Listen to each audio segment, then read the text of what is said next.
तिसरा रस सांगितलेला आहे या ठिकाणी वीर रस.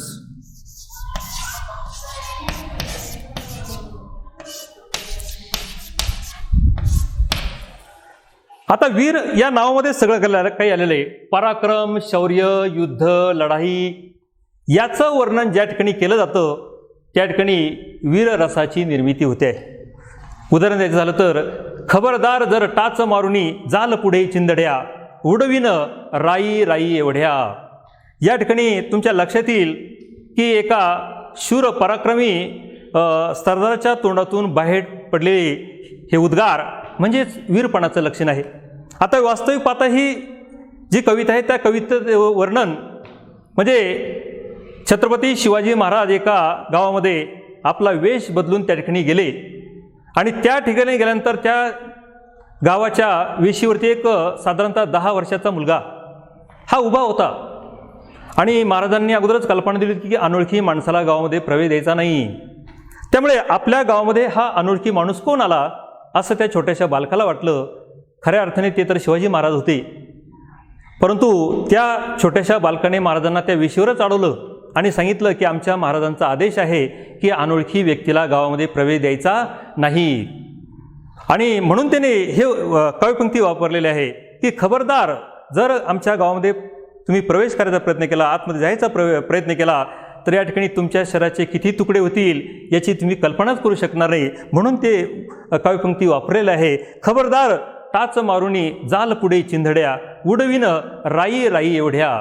तर अशा प्रकारचे त्या छोट्याशा बालकाच्या तोंडातले उद्गार त्या काव्यपंक्ती ऐकून शिवाजी महाराजांना आनंद वाटत होता मनातून, की त्यांना वाईट वाटलं नाही. त्या मुलाच्या मनातील भावना सगळ्यात महत्त्वाच्या आहे. तर अशा प्रकारे ज्या ठिकाणी पराक्रम, शौर्य, युद्ध अशा प्रकारच्या घटनांचं किंवा प्रसंगाचं वर्णन केलं जातं तेव्हा तो रस असतो वीर रस असतो. चौथा रस या ठिकाणी सांगितला आहे तो म्हणजे हास्य रस.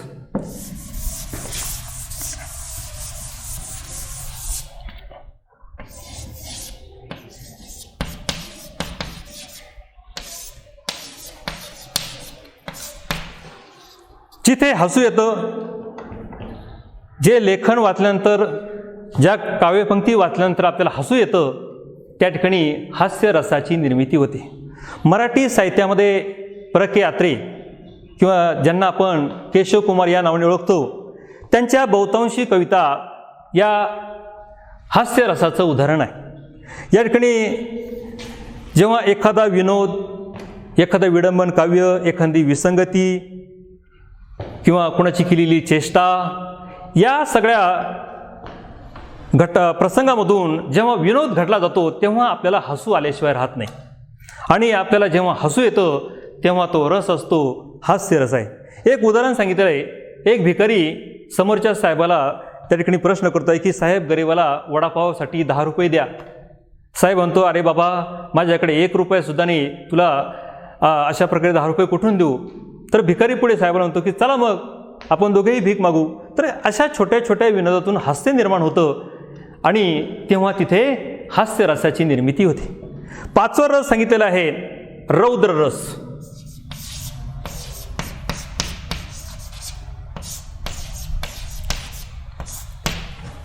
रौद्र म्हणजे संताप,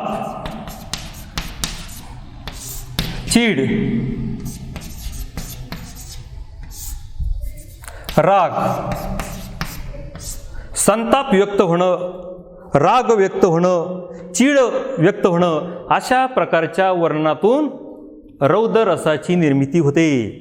उदाहरण द्यायचं झालं तर नायकाने समोरच्या गुंडाने मुलीची छेड काढली म्हणून त्याला एका ठोशामध्येच गारद केलं आणि त्याच्याबरोबरचे असणारे 2 साथीदार यांनाही अशा प्रकारे पिटळून लावलं. तर या ठिकाणी नायकाच्या ठिकाणी आलेला संताप त्या गुंडाविषयी हा व्यक्त झाला आहे आणि म्हणून हा रौद्र रस आहे. 6वा रस सांगितला तो भयानक रस.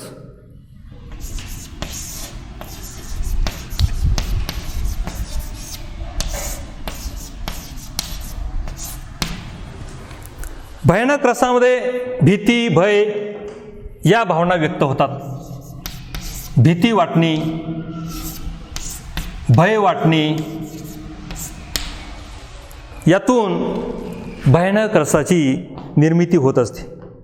उदाहरण द्यायचं झालं तर अमावस्येच्या त्या मध्यरात्री तो एकटाच त्या वडाच्या झाडाखाली बसला होता. आजूबाजूला रातकिडे किर आवाजात त्या ठिकाणी इकडे तिकडे बघत होते आणि त्याचे एकूणच कपडे घामाने डबडबले होते आणि एकूणच अंगाचा सगळा थरकाप चालला होता. तर अशा प्रकारे एकूणच त्या अमावस्येच्या रात्री तो एकटाच त्या स्मशानभूमीत बसल्या असल्या कारणाने भीती निर्माण झालेली आहे. त्याला मनामध्ये भय निर्माण झाला आहे आणि म्हणून जिथे भीती निर्माण होते, जिथे भय निर्माण होतं, तो कोणता रस असतो तर भयानक रस असतो. 7वा रस सांगितलेला आहे बिभत्स रस.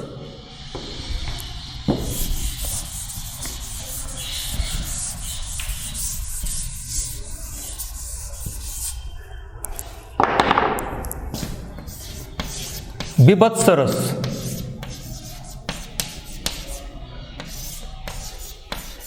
याचा अर्थ किळसवाणेपणा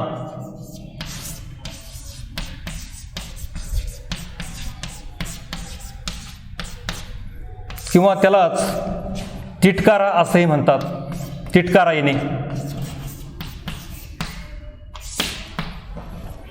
ज्या ठिकाणी किळस वाटण्यासारखी परिस्थिती असते त्या ठिकाणी बिभत्स रसाची निर्मिती होते. या ठिकाणी एक उदाहरण पाहिलं आपल्या लक्षात येईल.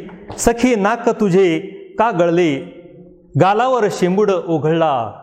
शेंबूड शब्द समोर आल्यानंतर सगळ्यांनाच किळस वाटण्यासारखी परिस्थिती निर्माण होते आणि जिथे किळस निर्माण होते तेव्हा तिथे बिभत्स रसाची निर्मिती होते. 8वा रस सांगितलेला आहे अद्भुत रस.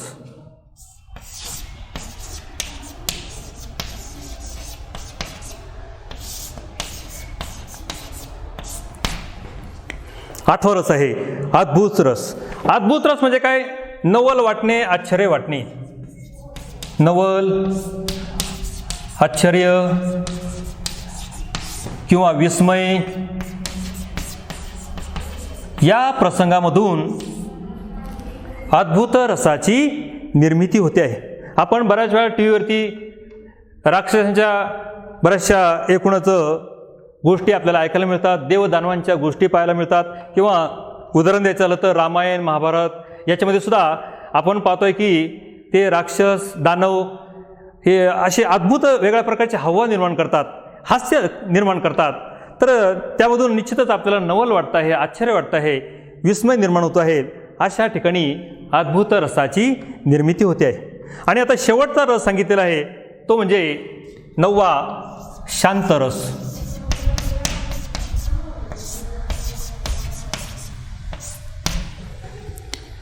शांत रस मनातील सर्व विकार, दोष, वासना नष्ट होऊन मन जेव्हा विश्रांत होतं तेव्हा त्या ठिकाणी शांत रसाची निर्मिती होते.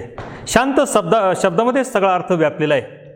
मनामध्ये जेव्हा मनामध्ये काहीतरी एखाद्या विषयाबाबत चलबिचल चालू असते, एखाद्या विषयावर आपण विचार करत असतो, चिंता करत असतो किंवा एखाद्या काहीतरी वाईट बाब आपल्या डोक्यात येते तेव्हा आपलं मन हे शांत नव्हे तर अशांत बनलेलं असतं.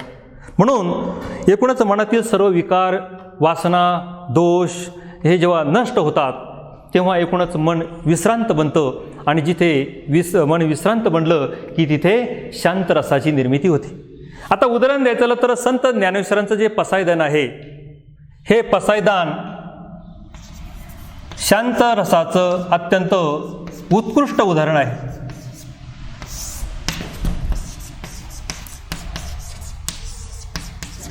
पसायदानाच्या 2 ओळी जरी आपण ऐकल्या तरी आपल्या मनाला शांतता प्राप्त होते.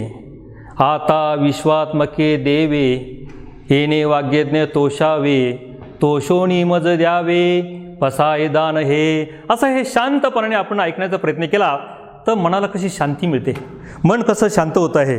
तर विद्यार्थी मित्रांनो, अशा पद्धतीने हे जे सगळे 9 रस आपण पाहिले आहे मराठी काव्यामध्ये, मराठी एकूणच पद्यामध्ये या 9 रसांचा वापर मग ते कवी त्या भावना व्यक्त करण्यासाठी.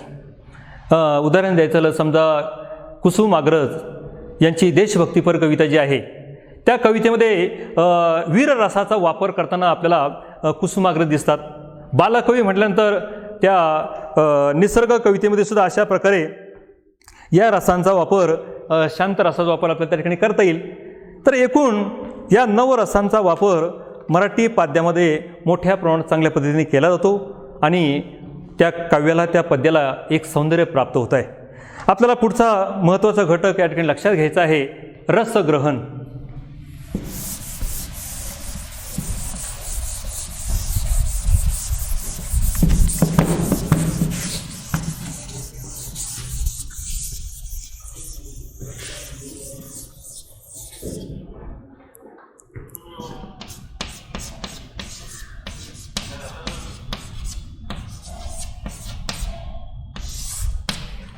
मराठी काव्यामध्ये रसग्रहणाला अत्यंत महत्त्वाचं स्थान आहे. रसग्रहण म्हणजे काय, तर कवितेतील असणारं जे सौंदर्य आहे, सौंदर्य दर्शन, ते एकूणच अशा प्रकारे निर्माण करणं.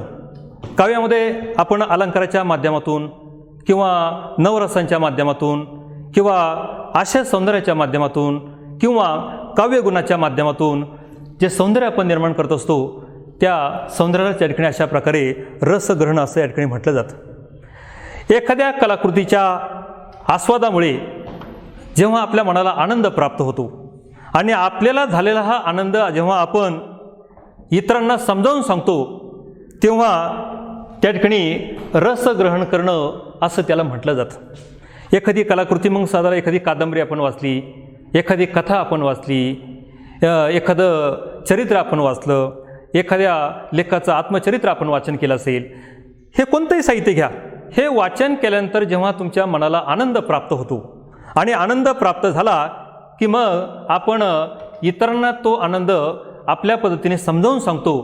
हे समजावून सांगणं म्हणजेच अशा प्रकारे रसग्रहण करणं या ठिकाणी म्हटलं जातं. कवितेमध्ये सुद्धा रसग्रहण केलं जातं, पण त्याच्यासाठी अगोदर काय करावं लागतं आपल्याला, ती कविता शांतपणाने 2 ते 3 वेळा वाचन करावे लागते.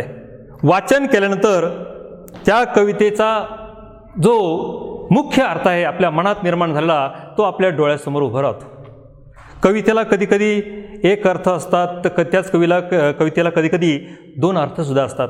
परंतु कविता वाचन केल्यानंतर जेव्हा त्या कवितेचा पहिला अर्थ आपल्या समोर उभा राहतो, तेव्हा एकूणच त्या अर्थामधून कवीचे अनुभव, कवीच्या मनातील अपेक्षा, कवीचे विचार, कवीच्या भावना, कवीच्या मनातील कल्पना त्या कवीने त्या एकूणच काव्यामध्ये किंवा आपण आपल्यासमोर जो अर्थ आला आहे त्याच्यामध्ये व्यक्त केलेले असतात.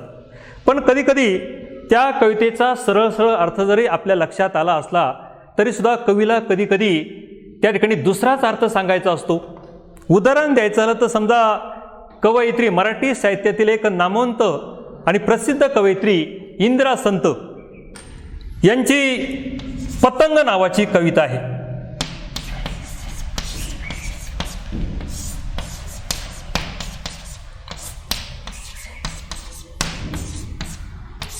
आता या ठिकाणी पतंग म्हटल्यानंतर आपल्या समोर पहिला अर्थ कोणता येईल, तर आपण जानेवारी महिन्यामध्ये येणारा जो मकर संक्रांतीचा सण आहे, या सणाला आपण या ठिकाणी बघतोय की आकाशामध्ये पतंग अशा उडत असतात. सगळेजण त्या ठिकाणी त्या उत्सवाचा आनंद घेत असतात. पतंग उत्सव साजरे केले जातात. हा पहिला अर्थ आपल्या डोळ्यासमोर सगळ्यांचे येणार. पण त्या कवितेमध्ये मात्र इंदिरा संत यांनी पतंग या शब्दाचा अर्थ तो स्पष्ट केला नाही. तर तिथे कोणता अर्थ सांगितला आहे, संध्याकाळच्या वेळेला जेव्हा अंधार पडल्यानंतर घरामध्ये दिवा लावला जातो, तेव्हा त्या दिव्याच्या अवतीभोवती जे छोटे छोटे किडे, जे छोटे छोटे चिलटं दारातून खिडकीतून घरात येतात आणि त्या दिव्याभोवती फिरत असतात, त्या छोट्या छोट्या चिलटांना, त्या छोट्या छोट्या किड्यांना कवयित्रीने पतंग असं म्हटलेलं आहे. रसग्रहणामध्ये हे सगळ्यात महत्त्वाचं आहे. कविता वाचन केल्यानंतर वाचकाच्या समोर असणारा अर्थ वेगळा आहे, पण कधी कधी त्या कवीला किंवा त्या कवयित्रीला त्या रसग्रहणामध्ये कवितेचा अर्थ मात्र दुसरा सांगायचा असतो आणि नेमका तो आपल्या लक्षात येत नाही. म्हणून त्या काव्याचं वाचन केल्यानंतर त्या काव्याला जो किती अर्थ आहे किंवा त्या अर्थामधून कवीला नेमकं, कवयित्रीला नेमकं काय सांगायचं आहे, त्या कवीच्या मनातील भावना असतील, कल्पना असतील, अनेक विचार असतील, तर हे आपण लक्षात घेतलं तरच रसग्रहण ही क्रिया आपल्याला चांगल्या पद्धतीने स्पष्ट करता येणार आहे. त्यानंतर या ठिकाणी रसग्रहणामध्ये काही बाबी आपण टाळल्या पाहिजे. कोणत्या बाबी टाळल्या पाहिजे? तर आपण टीका करण्याचा अधिकार आपल्याला नाही. त्या रसग्रहणामध्ये एक जी काही काव्यपंक्ती व्यक्त केली आहे त्या कवितेवर कोणत्या प्रकारची टीका आपल्याला करता येणार नाही. त्या कवितेच्या बाबतीत कोणत्या प्रकारची नकारात्मकतासुद्धा आपल्याला स्पष्ट करता येणार नाही. आपल्याला तो अधिकार नाही किंवा आपल्याला त्या ठिकाणी टीका करण्याचा अधिकार नाही. म्हणून रसग्रहणामध्ये टीका करणं टाळलं पाहिजे, रसग्रहणामध्ये नकार देणं टाळलं पाहिजे आणि त्या कवीला जो भाव आणि जी कल्पना त्या ठिकाणी व्यक्त करायची आहे, जो अनुभव त्याला व्यक्त करायचा आहे, त्यामध्ये तो कवी किती यशस्वी होतो हे त्या रसग्रहणामध्ये अपेक्षित असतं. तर एवढ्या बाबी रसग्रहणाच्या बाबतीमध्ये आपण लक्षात घेतल्या तरीसुद्धा आपल्याला समोर दिलेल्या कवितेचं किंवा त्या पद्याचं चांगल्या पद्धतीने रसग्रहण हे करता येत आहे.